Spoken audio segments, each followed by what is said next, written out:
célibataire. Il dit li marié, m'dit pas cœur. Il dit pas feeling, les marques texte il faiblit. Et puis il dit pas bloqué, m'dit it's not fair. Et puis t'es mettre pour plan B. Et mon chamou yo chéri m'tombe. Et n'importe la vie c'est d'avoir mon blanc à dominer. Ou connaît moi m'a toujours là. Shit! Mamacita!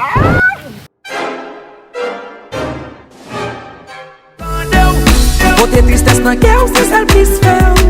Moi m'a toujours là. Kat! Ano bel moun an ba? E ba anson?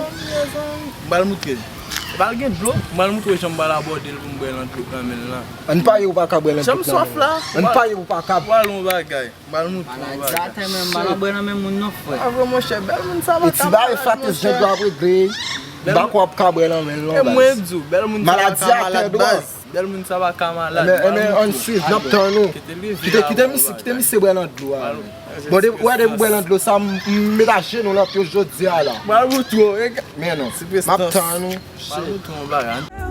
C'est moi qui mange gâté au ménage mystère. Qui te prouve on sait que chérie qui j'en disais. Si n'a pas ti sauté, n'a fait en cachette.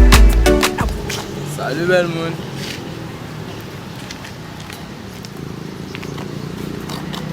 Bon, comment est-ce? Mwen vle. Bel moun ki ve pa mou boy si tan, koto kwa lo bel kon sa? Ma fote man. Oh, chéri ya. O servis makman do ban swap 40 mil. Saudi. Ok. Jisou kwa jet pou mtap man do siya, ban swap 40 mil. Ako. Shit! Kade mi se kwa dlo an men ti dam lan fwe men. Oh, mi se gada e jab liye men. Mi se gen jab sou li E men. ba jab li visye. Da ba e flat e zi apre grey. Ade la mi se men. Mbana fave maladi kon pa bwe. Tirez dlo Non, men moun male da rez ti ankon. bav la men male rez.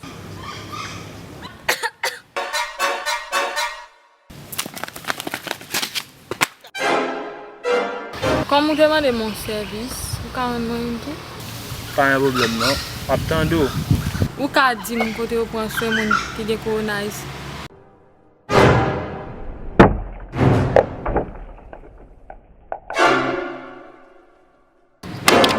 Ouwe, misi mi la nou. E jeni yo, misi nan peli maladi yo, misi. Ya, mwen sorti an. Oh, Nan ki de sou moun.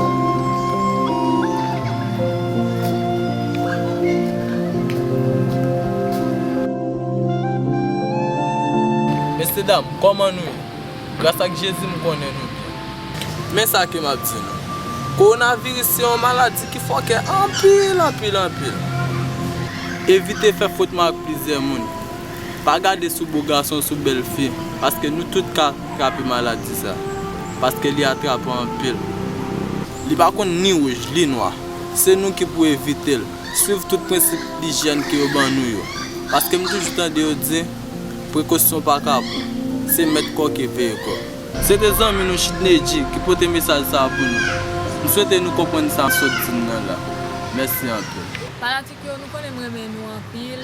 Abli abone a chanel la ki se Power House? Che.